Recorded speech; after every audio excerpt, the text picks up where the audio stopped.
on this current group that they have, and looking at Rudy Gay specifically. And the question is, does he make it easier to attract free agents to Toronto?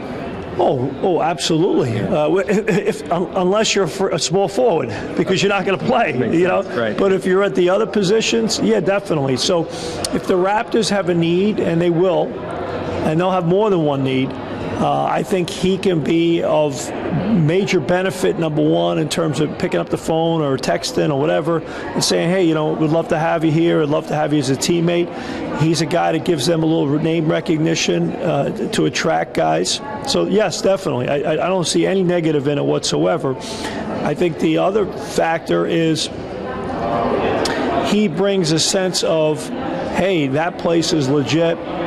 And he brings a sense of, if it's okay for him to go there, then it must be okay for me to be there, and it must be a situation that is on the uptick. So, yeah, I think all those things are of benefit. And that's why, you know, we were chatting about this before, you know, the balancing of winning and the development.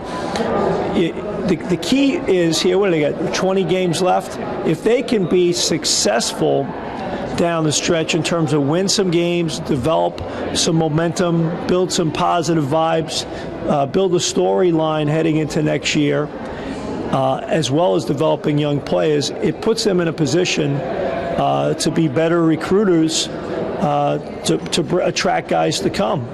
And, you know, lastly, you know, when the Raptors were legitimately in the playoff hunt, people were saying, well, it's not worth it to be in the 8th spot. I totally disagree with that, because if you're in the 8th seed and you're playing Miami in the first round, guess what? Those are 4 telecasts that are going to get major billing, and maybe even 5 or 6 if you can win a few, that you're now going to allow your message to get out to people, and people understand that, hey, this is what the Toronto Raptor organization is all about.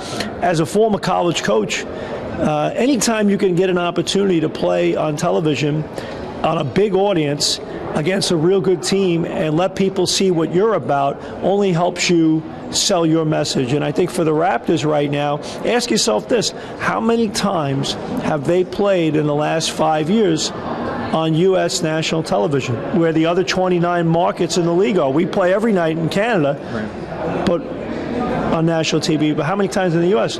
None. And that hurts your ability to sell your message.